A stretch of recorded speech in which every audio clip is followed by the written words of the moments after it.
मित्रों, सुप्रभात। जय राम जी की जय। श्री राधे कृष्ण। इसी तरह किसी भी धर्म के हमारे साथी हों, दिन का प्रारंभ ईश्वर के नाम से करना चाहिए। मैंने कई परिवारों में देखा है कि लोग उठते हैं और उठकर अपने अपने काम में लग जाते हैं और ऐसा लगता है जैसे किसी होटल, धर्मशाला या लॉज में रुके हों। अपने कमरे से निकले, अपने काम में लग गए। ये कौन सी बात हुई? अरे परिवार मकान में और घर में यही तो अंतर होता है। मकान ईंट पत्थर का बनता है, घर संवेदना से, संवाद से बनता है। घर का प्रत्येक सदस्य सुबह सुबह अगर आपस में ईश्वर के नाम से संवाद प्रारंभ करे तो कितनी अच्छी बात है। भगवान कृष्ण गीता में अर्जुन से कहते हैं, तस्मात् सर्वकालेषु माम अनुस्मर युद्धे च।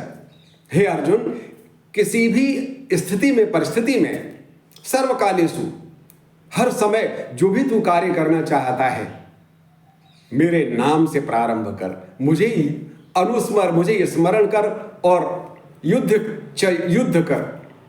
मित्रों, मिलिट्री साइंस का पहला वाक्य है, जीवन में युद्ध जन्म से प्रारंभ हो जाता है। बच्चा मुट्ठी बांधे आता है, कोई चीज उसको दे दीजिए, वो देना नहीं चाहता आपको।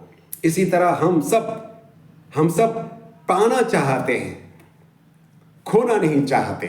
तो फिर ईश्वर के नाम से प्रारंभ करिए। घर की वेव्स बदल जाती हैं ईश्वर का नाम लेने से। और मैं एक निवेदन करूं कि गोस्वामी तुलसीदास जी ने अभिवादन में जब जय राम जी शब्द दिया तो कोई आवश्यक नहीं है कि हम छोटे हैं तो बड़ों को ही करें, बड़े भी छोटों को कर सकते हैं, क्योंकि हमें ईश्वर का नाम ही तो मुख से उच्चारण करना है और सामने वाले से भी करवाना है। यदि हम ईश्वर का नाम लेते हैं और सामने वाले से भी उच्चारित कराते हैं तो उसका कुछ अंश तो हमें स्वयं मिल जाता है।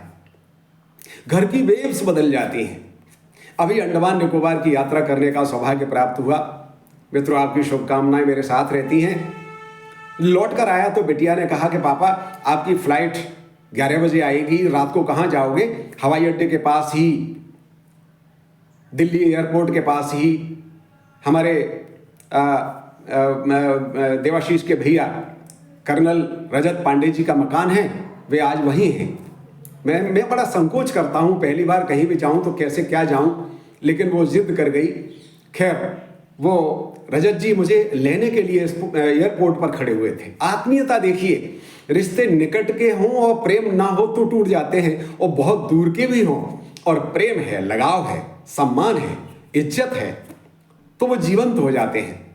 अस्तु, वो मुझे कार में बिठाकर घर ले गए। पति पत्नी दोनों आए हुए थे और जैसे ही मैं उनके घर में प्रविष्ट हुआ तो रिश्ते में वो मेरी भाभी लगती थी। मैं गया, मैं उनके चरणों में झुका, उन्होंने आशीर्वाद दिया और ये कहा कि जयराम जी की भैया आप आए, बहुत अच्छा लगा। कुछ देर हम लोग बात करते रहे, रात हो रही थी, थोड़ा दूध पिया और जब सोने के लिए जाने लगे तो हर सदस्य ने एक दूसरे से जयराम जी की सवेरे मिलते हैं।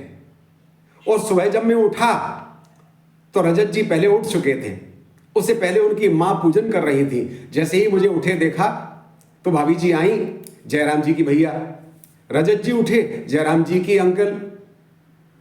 मुझे बड़ा आश्चर्य हुआ और इतना सुखद लगा, मुझे लगा कि रामत्व इस घर में जीवंत है, जीवित है। मित्रों, किसी भी ईश्वर के नाम से अगर हम परस्पर संवाद से दिन का प्रारंभ करेंगे तो कितना अच्छा लगेगा। बहुत बहुत धन्यवाद।